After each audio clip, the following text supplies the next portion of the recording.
She looks to be a wee beastie.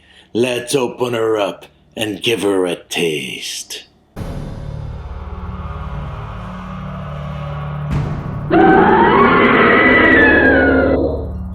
Welcome to another episode of Eric Wade Whiskey Studies, and in this video I'm going to do a review of the much anticipated Ardbeg Wee Beastie 5-year-old Islay Single Malt Scotch Whiskey. Now, normally I would do an uncorking for my Patreons and try it a bunch of times, get it below the shoulder before doing your review. But because this is such an intensely anticipated whiskey, undoubtedly it's gonna, be quite the beast with a lot of smoke.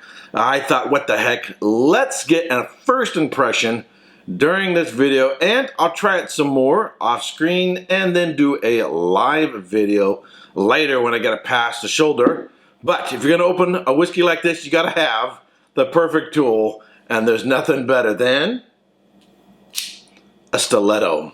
So I like a nice cut on my whiskeys, nice and clean. Sometimes if you use a pull tab, it doesn't go quite the way you want it. So if you're gonna open up a beast, you better have something beastly to open it up with. All right, nice little pop there. Ooh.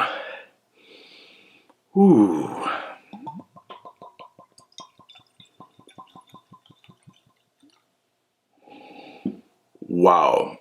Alrighty, before I get into this, here are my notes. The Ardbeg Wee Beastie 5-year-old Islay Single Malt Scotch Whiskey. It's been aged for 5 years in ex-bourbon and ex-Oloroso sherry casks. It's bottled at 47.4% alcohol by volume, and the retail price is anywhere between $45 and $55 in the United States.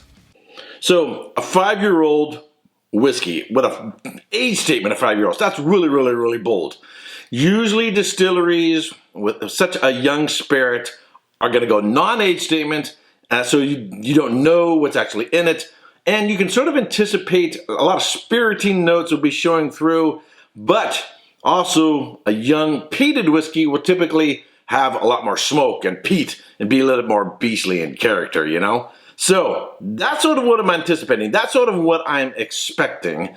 But the real proof is going to be how it's on the nose and on the palate. Does the peat sort of counterbalance the youth? Does it have nice development? What is its depth and so forth? Now, we're not going to be able to go into all of that in this video because this is just a neck pour. It's just a neck pour. Get more into that during a live stream. But I'm really, really curious as to what it's like just from the neck. All right, let's get into it. First of all, color-wise, it is sort of a golden color, nice and shaped and briny. On the nose, yeah, a lot of intense smoke. It's not as much of a punch in the face as I would think it might be. When you first open, let's say, a Lafroig 10, that big kapow in the face, it's not quite like that. But I've also been doing quite a number of peated whiskeys, and you can kind of eventually, incrementally sort of get numb to peat. If you have a peated whiskey after peated whiskey after peated whiskey, and you've been doing it for days, weeks, or even months, you can kind of become immune to the intensity of the peat and just become used to it. So that could be going on as well. If I were to take a break for a couple months and come back to it, might have a different experience. Fruit comes up immediately, which I like. It's a typical Ardbeg character of a lime. Green apple, there's a saltiness there. There's a brininess is there. Perhaps some lemon. So I get citrus going on, a little bit of lime and lemon. Apple.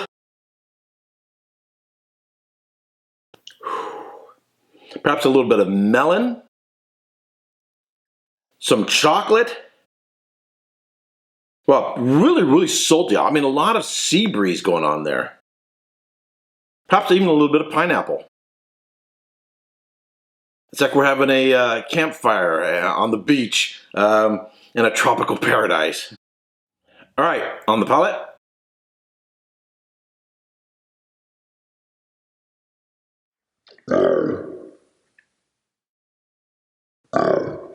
So, smoke and peat show up a lot more on the palate than they do on the nose. Not that it was lacking smoke and peat on the nose. I'm just saying it's all the much more on the palate.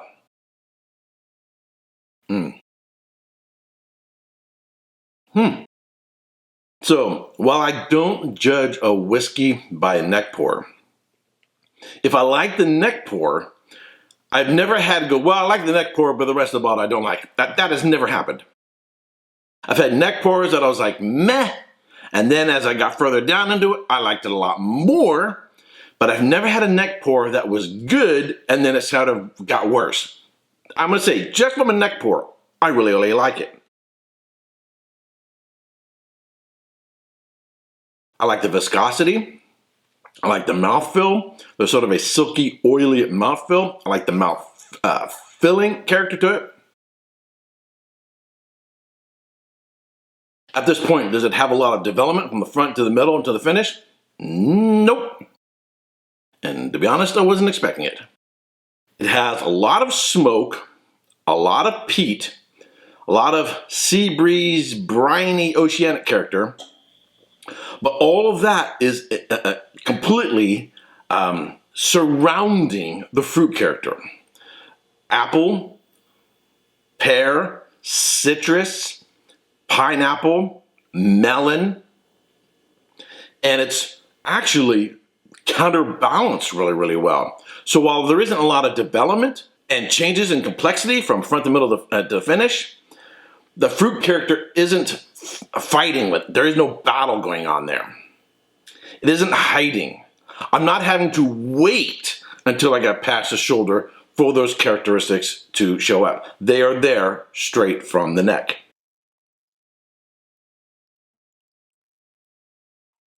So it has good balance. Not a lot of development, not a lot of complexity, but good balance. It also has a good lengthy finish. I'm still tasting it now as I'm talking, and I really, really like that. In fact, as I'm talking, I feel like clouds of smoke should be emanating from my mouth because the peat is intense, its smoke is intense, and it's really hanging around. So, what do I think? As a neck pour, this is a neck pour score, which is different than if I'd get it past your shoulder, right? So take that into consideration. So when I do a live stream and I go through this again, we'll reevaluate it. As a neck pour score, I'm going to give it a solid 88-89. 88-89. The Ardbeg 10, I easily over 90 points. The Ardbeg 10 has more development. It has, even as a neck pour, it has more length of finish. It has more layers of complexity to it. It has more sweetness to it. The Ardbeg 10, at this point, is a better whiskey, which is naturally, due to both being age statement and young whiskeys, is what people are going to think of and try to compare it to, especially given the price tag of 45 to 50 bucks. Ardbeg typically, at least in my neck of the woods, anywhere between $46 and $55. And that's just the normal bottle without any special packaging or anything like that. So, do I like it? Yeah, I think everybody, particularly if you're an Ardbeg, should buy it. Absolutely. Run out and buy this whiskey. It's absolutely fantastic. How will this compare perhaps with another neighboring really young whiskey? How would it compare with, say, a Lagavulin 8?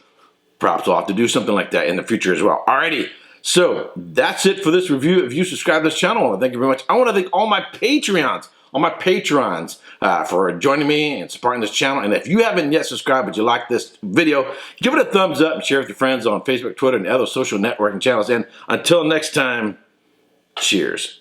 Hey, don't forget to subscribe and check out these other whiskey videos.